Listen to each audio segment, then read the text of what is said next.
நார்மலா இருக்கும் போதெல்லாம் எந்த பிரச்சனையுமே இல்லை. ஒன்ஸ் நான் தூங்கலாம், ரெஸ்ட் எடுக்கலாம் அப்படின்னு போகும்போது என்னோட ஷோல்டர்ல இருந்து என்னோட ஆர்ம்ஸ் வரைக்கும் ஃபுல்லா பெயினா இருக்கு. That is called frozen shoulder pain. ஷோல்டருக்கும் அவங்களோட ரிஸ்டுக்கும் அதிகமா ஒர்க் கொடுக்குறவங்களா இருந்தீங்கன்னா கண்டிப்பா இந்த ஃப்ரோசன் ஷோல்டர் பெயின் அப்படிங்கிறது உங்களுக்கு வந்திருக்கும். சில பேருக்கு ஃப்ரோசன் ஷோல்டர் பெயினுக்கும் செஸ்ட் பெயினுக்கும் வித்தியாசம் தெரியாம இருக்கும். அதாவது ஃப்ரோசன் ஷோல்டர் பெயின் அப்படிங்கிறது உங்களோட ஷோல்டர் பார்ட், இந்த போர்ஷன்ல தான் உங்களுக்கு பெயின் வரும். மேபி ஹார்ட் அட்டாக் வர்றதுக்கான வாய்ப்பு இருக்கு, இல்ல மைனர் ஹார்ட் அட்டாக் அப்படின்றதுக்கான சிம்டம் என்ன, எப்படி அந்த பெயின் இருக்கும்னா கம்ப்ளீட்டா இந்த பெயினுங்கிறது வேற. நான் சொல்ல போற மாதிரி உங்களுக்கு இந்த சுண்டு விரல் இருக்கு இல்லையா, அந்த லாஸ்ட் ஃபிங்கரோட லாஸ்ட் எண்ட்ல இருந்து உங்களுக்கு பெயின் இப்படி டிராவல் ஆகி உங்களோட செஸ்ட் வரைக்கும் பாஸ் ஆகும். அப்படி இருந்ததுன்னா heart attack. So frozen shoulder பெயினுங்கிறது வேற, ஹார்ட் அட்டாக்குங்கிறது வேற. ரெண்டுக்குமே பெயின் டிராவல் ஆகிற போர்ஷன் வேற. ஃப்ரோசன் ஷோல்டர் பெயின் இதுல இருந்து நீங்க எப்படி வெளியே வரணும்னா கண்டிப்பா நீங்க எக்ஸசைஸ் பண்ணியே ஆகணும்.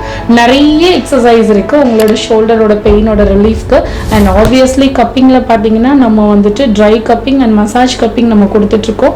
அது கொடுக்கும்போது உங்களுக்கு கண்டிப்பா இதுல நிறைய பேருக்கு இதோட ரிலாக்ஸேஷன் கண்டிப்பா கிடைச்சிட்டு இருக்கு.